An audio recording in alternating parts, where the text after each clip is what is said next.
Hello. Hello, my dear friends. Today is today I'm recording this video as the third month vlog of my weight loss journey. If any of you have been watching my Ramayana that I've been reading for the last couple of months, you would see from day one to now the way I look, how it's transformed. But in this video, what I would like to share is my wins, my challenges, and the lessons I have learned, this being by my third month. So far, I have lost 8 kilos or 17 and odd pounds so far. And I'm doing this live with my bulletproof coffee because I'm doing a 20-hour fast today. So if I wait till 2, I would have finished 20 hours of fasting. It's been a couple of weeks since I did an extended fast, so I'm doing that today. So what all I'll be sharing in this blog for you to help you and also as a reflection for myself is what's happening within me and outside me in my appearance, and what's happening within me in terms of the lessons I'm learning, the challenges I've had in this journey, and also the what have I gained. Okay, what have I lost and what have I gained? So first I'm going to talk about how much exactly I have lost each month and about my plateau and what has come out of the plateau and how I have dealt it differently this time as opposed to all the previous times in my life, right? If you've been living long enough, you would have tried some form of dieting. And if you're someone like me, you would probably tried all kinds of dieting in the span of your life. Someone now, as someone in my 40s, I have gained the wisdom and I made the decision that this needs to be a lifestyle one-off habit forming change this time around, as opposed to shedding a few kilos to fit into a dress or to show up for an event. This is about making a change so that it reflects in my health and my vitality and in how I look, in my beauty, right? So I want to make a change where I'm effortlessly have feeling well, health, feeling vibrant and energetic, and also looking good. So I have been holistically taking action, looking at it from a holistic perspective more than anything else. So let me first, I'll be sharing with you how many kilos I have lost and what happened last month where nothing much, I didn't lose much at all, but what have I learned from there? And also I will be sharing uh, what are the other lessons I have learned besides the plateau lessons that I'm learning? What are the other lessons that I was able to learn and make change in my life and in my family, also the other people in my family? So starting off, let me tell you, this month I have not lost anything. Like the second month, the first month I lost 7 kilos. And I won't say anything. The first month I lost 7 kilos.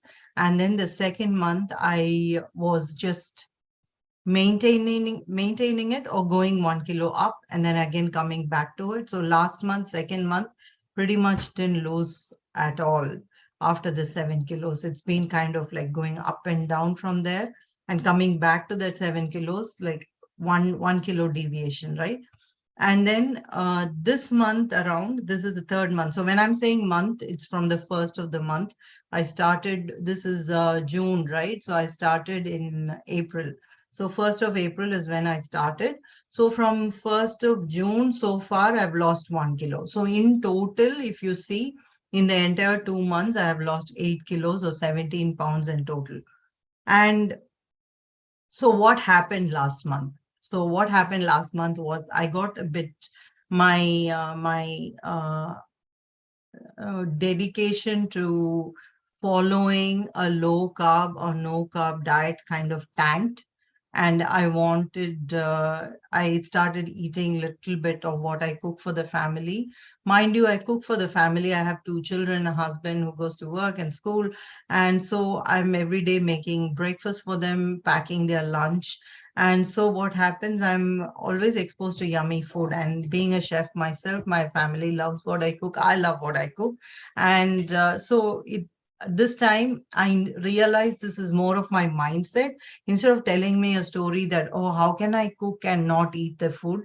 I wanted to just overcome that challenge. And going off into keto actually helps you. When you stop eating sugar, the craving comes down, so you can actually manage it. And I used to get my children or my husband to check salt. Okay, so it wasn't a problem. First month was, so not so difficult in terms of me cooking, and then me having my protein shake and my egg white and vegetables, and uh, a piece of chicken and vegetables, or a piece of fish and vegetables. So it was 100 grams, right? So I've done like 3 4 vlogs. I've done one on what I eat in a day, so more or less I followed pretty much similar dishes every day, so that I don't have to think, what I'm doing. But I'll just add a little bit change in the taste by adding garam masala powder one day. So garam masala is kind of a combination of cinnamon, cardamom, cloves, and some salt. Okay, so that's one day. Another dish, I would add some turmeric and pepper and salt. If you look at the vlogs, you can have a look at how I managed to make it yummy also. So what happened in the second month was my resolve to be so the first month, the beginner's enthusiasm kind of tanked a little bit. And so what happened, I would put a little here and a little there. And what that led was obviously insulin in the blood. And insulin in the blood creates craving for more carbs. And although I didn't eat sugar and dessert, I wanted to eat rice. I wanted to eat the dosa, pancakes, whatever other dishes I make out of rice. I craved idlis and dosas and bread, of course, but I try to keep away from bread because gluten immediately shows me in my knees. So I kind of still I have had a bite here and there, and it's mostly rice or something made out of rice that I would eat even when I'm deviating. So that carbs always makes you more hungry, or you end up eating more than after you feel satiated. You don't feel satiated soon, like if you ate protein, fat, and vegetables. So that led to a vicious cycle of not being able to come back into keto again. Like, I couldn't sustain with no carbs at all. I had to eat at least little bit of carbs once a day. So, but you know what? This time I forgave myself. I let it be. And I wasn't like beating myself like my younger self would do. That, you don't have the motivation enough. Uh, you're not disciplined enough to do this. I didn't say any of these self talks. I just let it be. And I watched what is happening to me. So this is by far the biggest change in this whole experience. It is a testimony to all the meditation inner work I've been doing. Okay. And I've been very consistent athlete level meditation for the last 1.5 years, I would say. And right now I'm hosting meditation classes. So I'm pretty much, uh, I'm meditating every day, and that's helping me set the tone for my mental health and keep my stress down. In the sense, I'm not having all these negative talks, and when I deviate, I am cool with myself.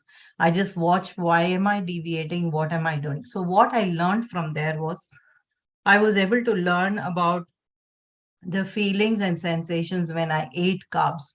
So even when I ate carbs, I was mindful enough. It wasn't like going mad in berserk and just, eating like and pretending no one's watching. And so that means that means it doesn't count, but it counts, right? So this time around, I ate and I unapologetically ate, and I was like a scientist watching what's happening. And so I started become familiar, like I have awareness in my body as to how I feel when I eat rice, how I feel when I eat idli, how I feel when I eat a piece of bread. I know I know experientially. Like when I say I know, like I can feel it. I can just bring that thought. If I just say, how do I feel when I eat rice? I can close my eyes and I can vividly bring that, right? So, and I also realize what my feelings and sensations are when I am on ketosis. I feel sharper, like happier, calmer. And these are words that can't really explain until you yourself watch it in you and you become familiar with that, right? So that's happened for me. How I feel when I'm ketosis and when I'm not in ketosis.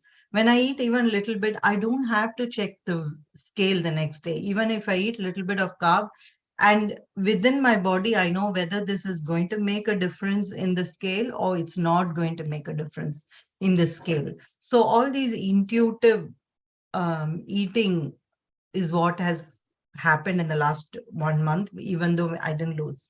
And I also know when I'm stressed and I need to rest, that's a side effect of doing the meditation.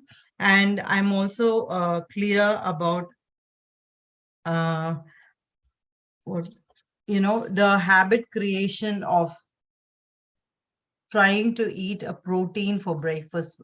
Like it's like if you make the mistake of putting carbs in the mouth in the morning, then it becomes a difficult ladder mountain to climb the rest of the day, because the insulin spikes and then that kind of tanks and then you want insulin again. So it's more easier to deviate throughout the day if you deviate in the morning. That's what I learned. And so I set myself that in the morning after I finish my meditation class, which is around, after I do all my morning routine, right now it is at 11 o'clock. That's when I go and have my first meal, right? So what I did is first meal, I'll just go and have egg white breakfast, or I'll have a shake or something. The minute I have protein, I'm less likely to deviate. So I have started creating these habit cues for me to stop avoiding eating something that is carb rich breakfast. So these are the lessons, being becoming very familiar with the sensations and feelings in my body when I'm on ketosis, when I'm eating carbs, when I'm stressed, and also the time of the month when I'm feeling more, usually premenstrual, I feel more carb and I allowed myself to have more carb. Earlier I would go and eat chocolates and sugar rich food. This time around, I just eating some healthy carb was enough for me. So becoming intuitively aware of all this has happened in the last month. And uh, other lessons I have learned are rewiring my brain and my body to sattvic food. So in yoga, there's three kinds of food according to the energies. I've learned all of this. I've taught all of this and practiced it. Practiced trying to eat sattvic food also, and I try to incorporate it. But I love chili. I love spicy and hot food, right? So that is one thing I have a habit of for myself. Even if when my husband doesn't like something spicy or hot, I'd have a pickle on the side to make it interesting, the meal for me. So this what I've learned is chili also is another thing. It's one of your tastes that once you eat something really hot, you want to eat something sweet to balance that out. And that's when this craving for sweet after a good lunch or a square meal comes. And then once you eat the sweet, then you're again, the insulin spikes, you're off the wagon. So I have learned to train my taste, but to start enjoying milder foods. So anyway, part of the last 2 months, I've not eaten chili at all. So my heat in the food is coming only from pepper and all other spices like ginger and garlic, right? Pepper, ginger, garlic, or the things that's giving hot taste for my food. So I've gotten used to that, and I've gotten used to cooking all the dishes that I make, be it vegetables or meat, with adding either ginger garlic as a paste, or only ginger, only garlic in some dishes, or just pepper and turmeric in some dishes, and just pepper in some dishes. So with just within this permutation combination, I'm able to create different flavors, right? So I'm not bored, and I'm not feeling like I'm eating bland food, right?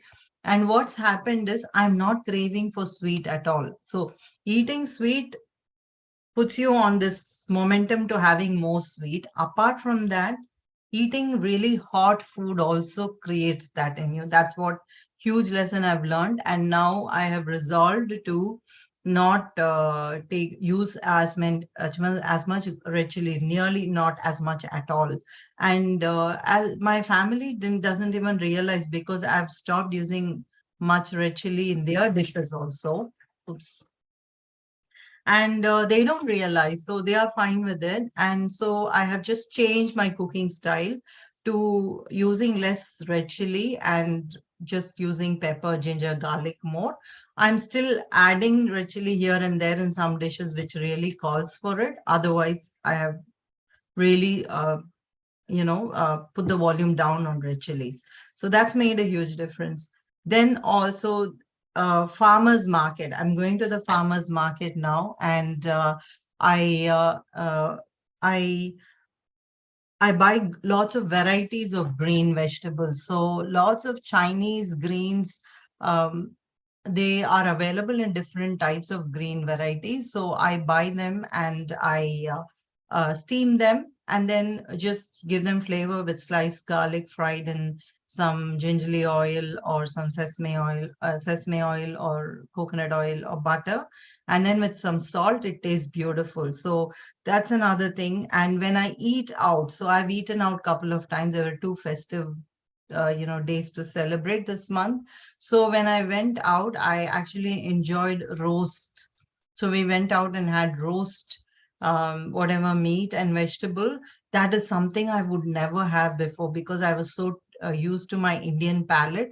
I like my spices, and the all the heavy spices. And if I'm eating non-vegetarian like meat or fish, I would want like chili and all the spices to camouflage the taste. This time around, I had an open mind, and when I had it, actually felt good. Even after eating the meal, there was no spike in my body. It really felt good, like I could go out and enjoy a meal out and still feel good at the end of the day. And on that day, I just had a good meal when I went out, and then I didn't eat. I mostly fasted the rest of the day. So that was another thing.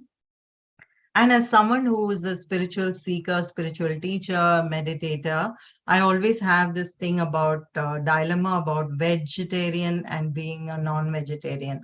So I really had to overcome that and say that if my body is having insulin resistance, it is the carbohydrates that's converted into fat in my body. It's not the fat and, meat, and my body is more it's able to digest meat food better than vegetarian sourced protein. So I just accepted the fact that I honor my body, and that has doesn't have to be be be complicated with my spiritual journey at all. And I already knew it, but this was more, I reaffirmed myself that, I need to have a healthy body, even for my spiritual journey and all my, uh, to pursue all my other desires. Health is the basis, and whatever works for my health is the right food for my body.